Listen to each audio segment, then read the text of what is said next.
Heute wird es um das Thema NoEstimates gehen und dazu spreche ich mit einem der führenden Experten in dem Bereich, Vasco Duarte. Bis gleich.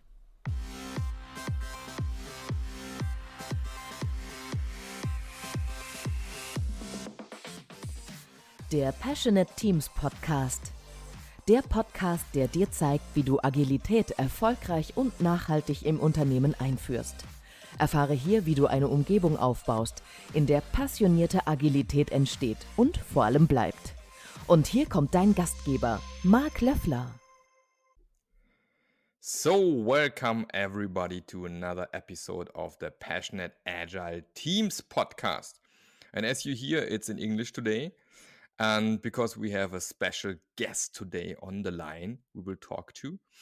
And we have Vasco on the call today. And Vasco wants to transform product development organizations into product business organizations. He does that by focusing the work of the product development teams on the end-to-end lifecycle of their products, from concept to cash and back. Welcome, Vasco. And we decided to talk about an interesting topic where there are lots of myths around, and it's the topic of NoEstimates. So hashtag NoEstimates, it's going around in the Agile community for quite a while already.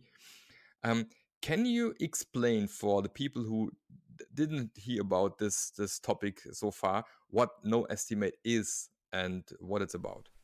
Okay, so NoEstimates basically started for me about 2008. I started speaking about it publicly in 2012, and it came from the need to always deliver on time. I'm a project manager by training, so I had my project management certification. I was running quite a few projects since the year 2000, and by 2008 I have figured out that I was not really that good of a project manager. I was just lucky. As I looked around, there were a lot of my colleagues who couldn't deliver on time.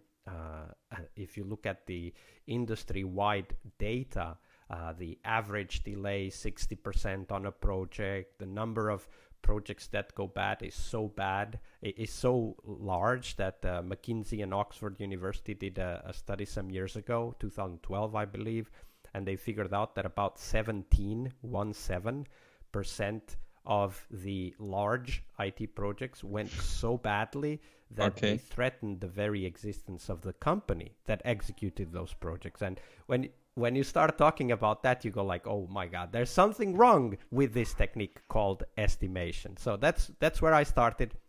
I was working in consumer software at that time, and we had this, what I call the Christmas problem, right? Yes. If you have a consumer product, you either are ready for Christmas or you're not selling. That's as simple as it is. So we couldn't really afford to be late. So I started experimenting with different ways to be predictable. Not necessarily to know exactly everything that was going to be delivered, but to know when whatever was ready was going to be delivered. And as you know, Mark, because you're also in the Agile community for a long time, Agile gave us some very good techniques for that, right? Time boxing, always being ready to deliver, the definition of done coming from Scrum, continuous integration, coming from extreme programming. All of those things really help us to deliver on time something, right? Not necessarily the full scope, right? That as a project manager, we're familiar with the whole iron triangle: the scope, the quality, and the scope, the investment, the money, and the time. And what we discovered in Agile, and this is not really a novelty for anyone, what we discovered in Agile is that the scope should be flexible, but the time should be potentially fixed depending on your business constraints. So that's really what NoEstimates is about. It's about organizing product development around the business needs, and sometimes the business needs predictable dates, not necessarily predictable set of features, because in Scrum, for example, we do the most important features first anyway, but predictable dates become a business advantage. So NoEstimates is really Agile applied to the business and turned all the way up to 11, right? As I usually say, never fail to deliver on time if you use NoEstimates, because you're always ready to deliver. So that's the basic idea of NoEstimates. Okay. So never fail to deliver on time, right? This was the NoEstimate thing in the end. So if I understand correctly, it's about you have a fixed date, but you don't have a fixed scope, right? So that's one of the techniques that we use, because for many businesses, dates are very important, like a trade show or a regulatory deadline or whatever. So deadlines become very important for business. So that's one of the approaches that NoEstimates takes, is that you flex the scope and you fix the time. Mm-hmm. So yeah, definitely that's a big part of it. What are other techniques when you talk about there are more than one technique in NoEstimates? Yeah, there's many different techniques that we use within the NoEstimates realm. And one of the things, for example, there's an approach to planning, which Neil Killick many years ago named the slicing technique. And I wrote a blog post about how I run that kind of planning approach. It's something that is designed to replace the traditional sprint planning where people estimate in story points. So I created an approach where estimation in story points is not necessary. It's called the slicing meeting, and I've created a simple link for people to go and check it out. It's bit.ly/slicing meeting, all one word and all lowercase, slicing meeting. And there I explain how you can actually replace the traditional Scrum planning meeting with another meeting that creates shared understanding, that helps make decisions, that helps clarify the stories to the point that every team member is familiar with it. And of course, it does not require estimates. So of course, in NoEstimates, we talk about different ways of planning from the traditional ways of planning. So that's one example and one area where we look differently at the traditional ceremonies that you would have in Scrum or XP or Kanban. So a common argument I hear a lot is that, yeah, but my boss wants to know what he will get for the money he's investing at what point in time. So how do you respond to that? That's a very good question, because if you think about that, let's just dissect that question for a while. My boss wants to get what he will get for the amount of invested time and money, right? Right. So think about this. My boss wants to know what he will get. And I'm asking, wait a minute, but that's the reversal of the role. It's your boss's responsibility to tell you what he wants. And then it is your responsibility to figure out when that can be delivered, right? It's not the development team that should tell the product owner or the leader of the company what they will do. The development team should say how they plan, what is their approach to reach the business objective. And herein is the key. Very often I see bosses telling teams, tell me what are the features you're going to develop. And I go back to those same bosses in a very, of course, empathic way and say, okay, that's a very important question indeed.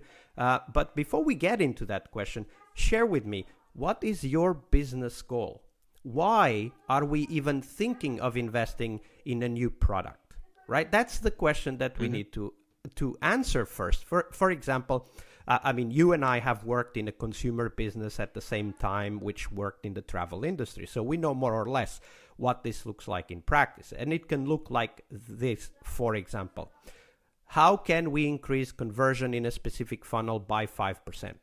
That is something that is worth teams spending time, racking their brains and coming up with ideas on how to get there. What is not worth is for teams to give you a list of how many buttons they will shift 5 pixels to the right and how many onboarding sequences they will develop with the new onboarding sequence flow, etc., etc., etc., because all of that work may deliver zero, and and I know in terms of conversion, they might even deliver negative value, because changing an onboarding or a purchase flow for a customer very often leads to lower business results than what your original state was. So let's be honest about this and talk about what we are here to do. And you said it in my intro. I don't want to work with product development teams. I want to work with product business teams. Because at the end of the day, what NoEstimates is about bringing things back to what's the business impact we want, and starting from there. So I would go back to that boss and say, hey, we'll definitely tell you what we intend to do, but before that, let's agree on how we measure success. What does success look like for our business? Is it higher conversion? Is it more revenue from the same users, more revenue just no matter how, increased average sales price, reduced support calls? What is the business case? What is the business goal on which we should put our ideas of the features that will deliver that? And then once the goal is clear, hey, we all know what comes next, which is continuous experimentation to deliver on that business goals. And everybody knows that we don't know what will work in the future. We have to try things out. We have to do landing page tests. We have to do email campaigns. We have to do changes in the purchase flow. We have to do bundles. We have to do a lot of other things to get to that specific business goal. That's what this is about. And NoEstimate starts from that perspective, that it's not the work that you do that matters. It's why you need to do that work that matters. What is the goal, the business impact that we want? That is the key question. Yes, and this is also a different way of thinking how to build products, right? And so in the past, you often got a list of requirements. In Germany, we call it a Lastenheft or Pflichtenheft, something like that, where you describe exactly what are the features you expect the development team to build into the product, right? And then you ask the team, when do you think will this be ready? This is usually the way it was done, I think, in the last centuries, right? Yeah, absolutely. And that's how I started. That's where the whole idea of project management comes from. First, you spend a year collecting requirements, and then you spend another year or so planning the project, and then you hope the team gets it ready in 6 months. This does not make any sense.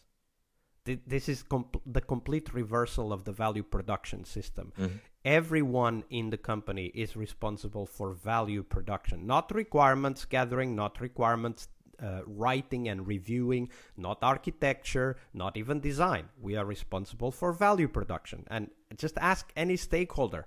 That's what they expect of us. They expect us to produce value. So we should be talking about it. And Agile already gave us a lot of tools that help with this, right? The experimentation mindset, small, short time boxes, continuous delivery. So that's what we should be talking about, value production. How could this be transformed into hardware development? I think it's, at least for me and maybe most listeners, it's totally clear how this can be done in the software world. So how do we do it in a hardware world where we have longer cycles, some stuff like that? Yeah, absolutely. So that's a great question, one that I have heard many times, and I've worked with many hardware companies, including Nokia. And I'll just share a story. So this is not from Nokia, it's another company. Mm-hmm. And they were working on a hardware product. And they believed that this was going to be a big business for them. And because they believed this was going to be a big business for them, they started 3 teams. And literally, this was 3 teams. So there was the hardware team, the front-end or application layer team, and then the firmware or kernel OS team, right? So these are 3 teams. And this is what I discovered. They started by having the hardware team design custom hardware. Now, many of your listeners will probably know that designing hardware is not very simple. Mm-hmm. One might say it's even harder than designing software. I don't agree with that, but it's definitely not simple, which means that there's a lot of moving parts. Some components will not have the quality you expect. And then there's the sourcing problem. Then there's the manufacturing problem. Then there's the logistics problem, and so on and so forth.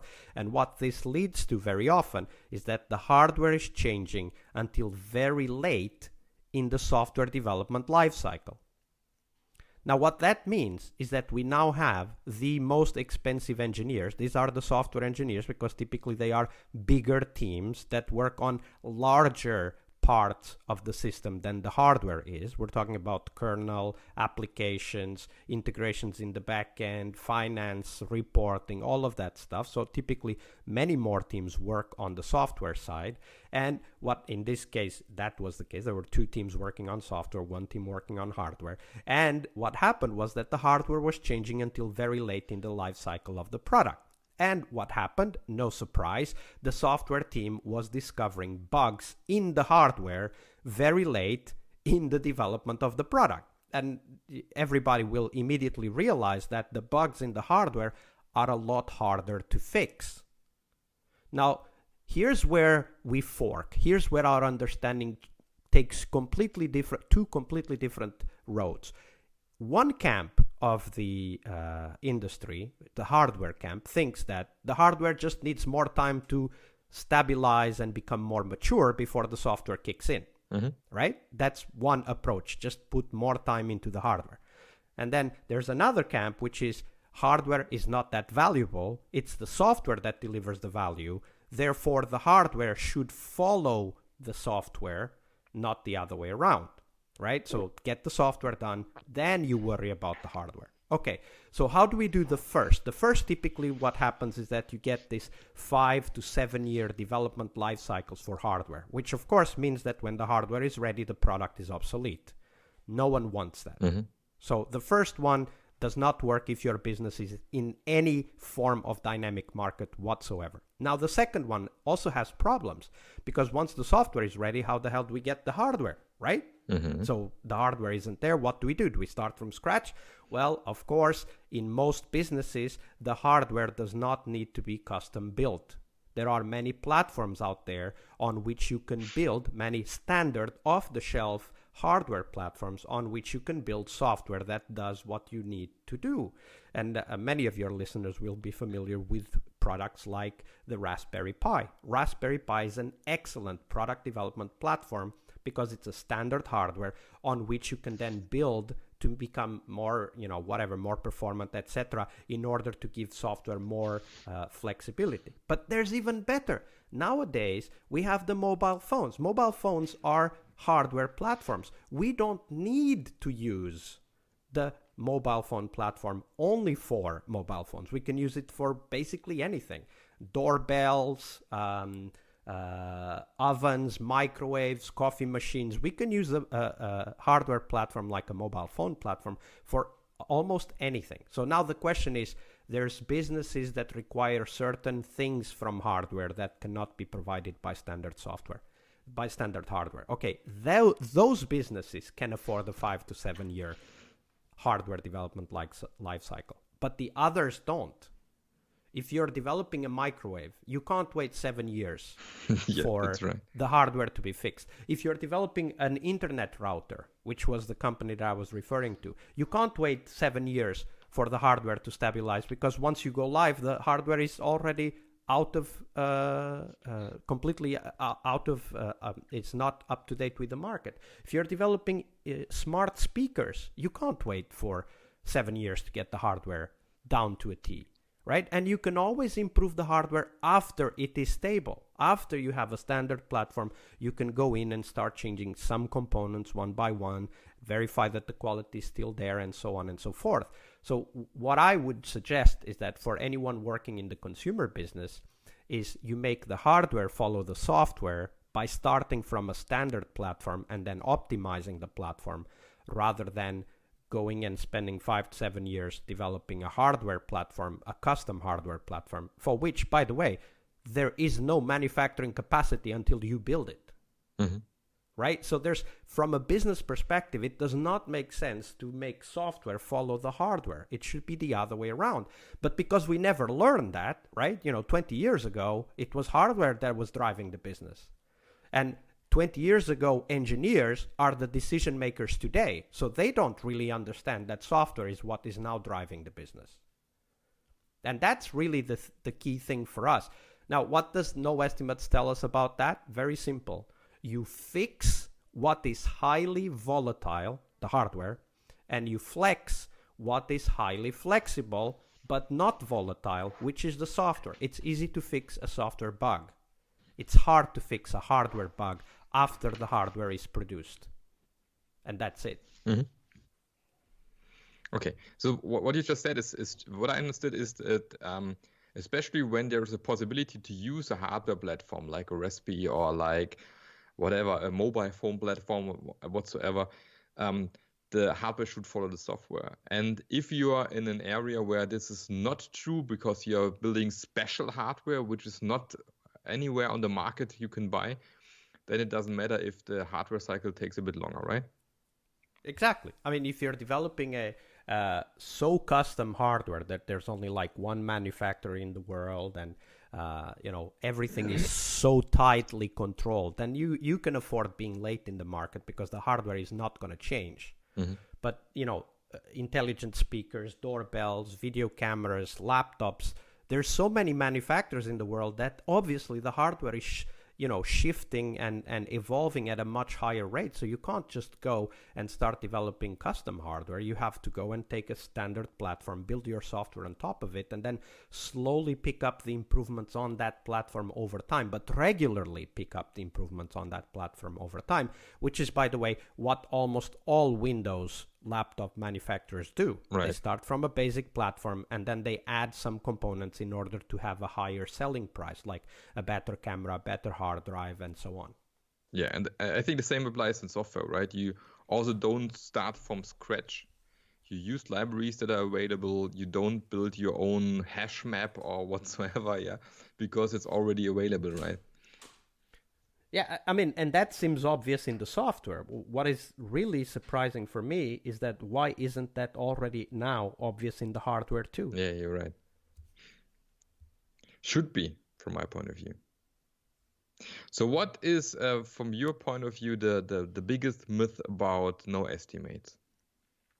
All right, so the biggest myth about NoEstimates is that it is a method that does not allow for decision making in uncertainty. Mm-hmm. And this is very apropos because right now we have, as we record this, we have the COVID-19 breakout going, mm-hmm. right? There's a worldwide epidemic going on, and there's a lot of uncertainty, therefore. And when I look around, I see that especially when there is a lot of uncertainty, the course of action to take becomes quite obvious. So as we are speaking, Germany just pronounced that there's only allowed 2 people meeting. Like if you're meeting with 2 other people that are not from your household, you're already breaking the rule. Yeah, right. Right? So you can meet one person that is not from that does not live in the same house as you do. That for me seems like an obvious decision given that we don't know how fast this virus can spread, mm-hmm. right? So in some situations, and I would guess, and I would even say that in the hardest and the highest impact situations, the more uncertainty you have, the easiest it is to make decisions. And in software, let me translate this to software. In software, it's very easy.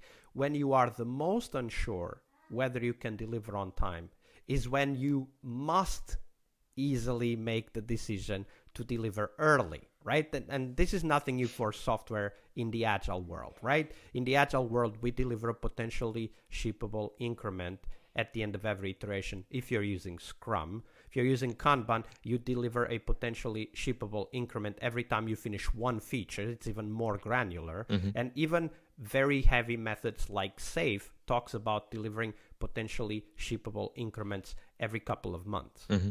True. So we know in Agile what the right decision is when the uncertainty is high. When the uncertainty is higher, we go to a shorter time box. It's very easy to make that decision. So with NoEstimates, what we're saying is as long as we're always ready to deliver, we will never be late. So if there's a lot of uncertainty in when will we deliver, we should very easily make the decision, let's deliver earlier. Or as I normally put it, if you need to deliver 6 months from now, you need to deliver 3 months from now.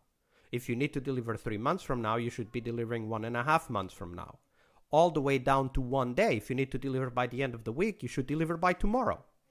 So that's one example where NoEstimates turns the uncertainty into a very simple heuristic for decision making. And I see a lot of people saying, well, but if you don't know when it's going to be ready, so how can you decide what to invest? How can you decide, what's the right thing to start doing now? And we already have the answer to those questions. When you don't know how much money you're going to make, you invest a lot less money. This is what's happening right now with the COVID-19 outbreak. When businesses are uncertain about the future, they cut their costs, they reduce their expenses. It's an obvious decision. So if you need to deliver a software product 6 months from now and you're not ready, you don't deliver 6 months from now, you deliver 3 months from now.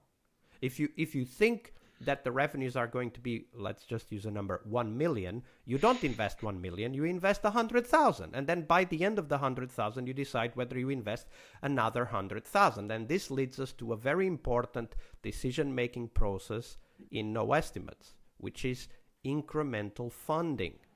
It is, to me, quite ironic that we are still doing large batch upfront investment decisions in software when we already, in Agile, many years ago, 20 years ago, this year, we already knew that incremental investment into software was the right way to go, right?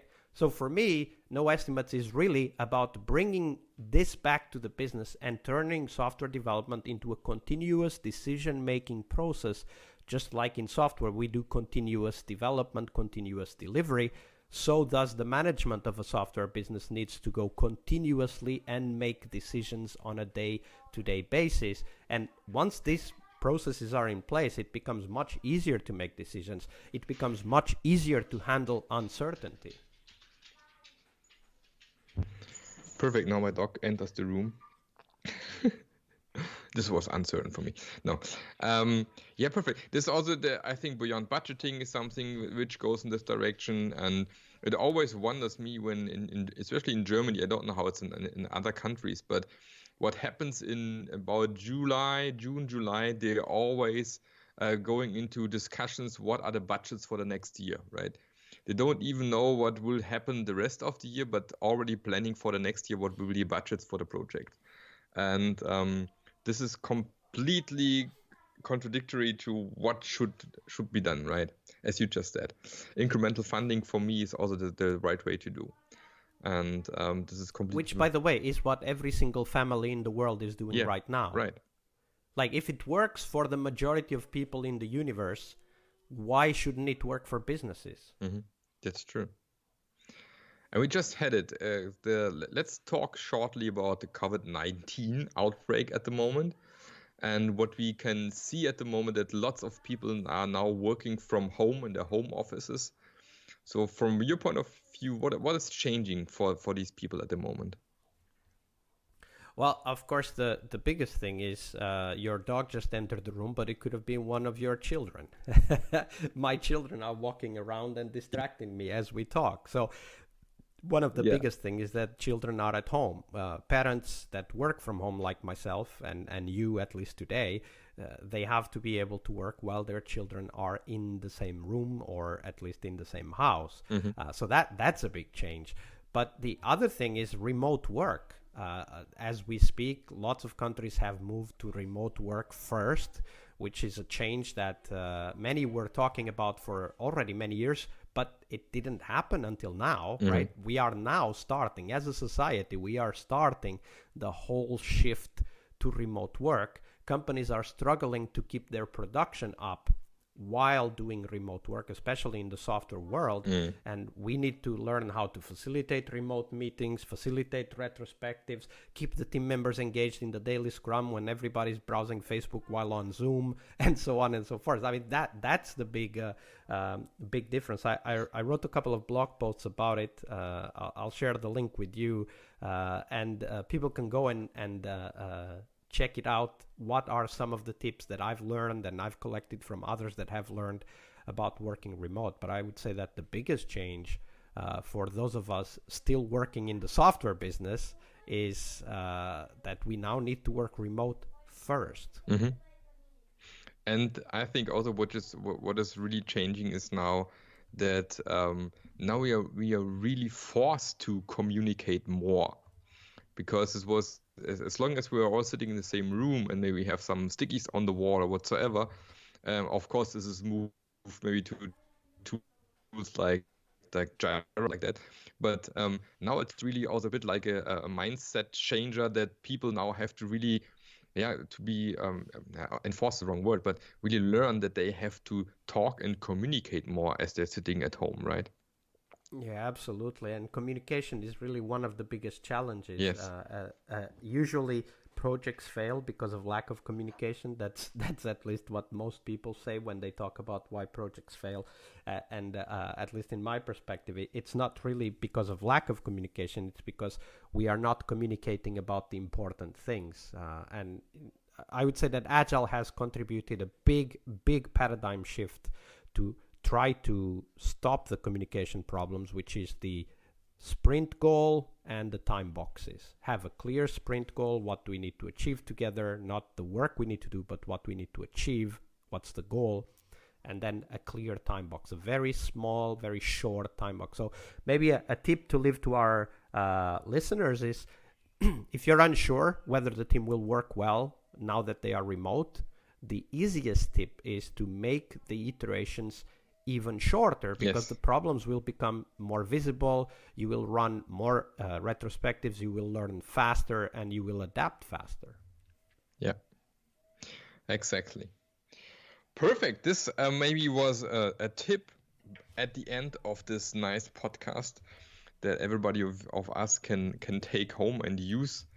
Make iterations shorter, communicate more often, and and then I think we will go through these interesting times we have nowadays, and I think we will learn a lot in the next month, and this will we will benefit from that too. Not everything is bad about the current situation. Of course, it's not a perfect time to party and whatever, but I think we will learn and benefit a lot. So Vasco, thank you for your time today, and thanks for being on the podcast the second time. Really interesting insights into NoEstimates. I think we learned a lot about this, and I wish you a great rest of the week, and hopefully you will go through the crisis with positive energy, and we will talk soon again. Thank you very much, Mark. Thank you for having me. Okay, goodbye. Der Podcast hat dir gefallen? Dann sorge auch du für eine agilere Welt und unterstütze diesen Podcast mit deiner 5-Sterne-Bewertung auf iTunes. Und für mehr Informationen besuche www.marklöffler.eu. Bis zum nächsten Mal.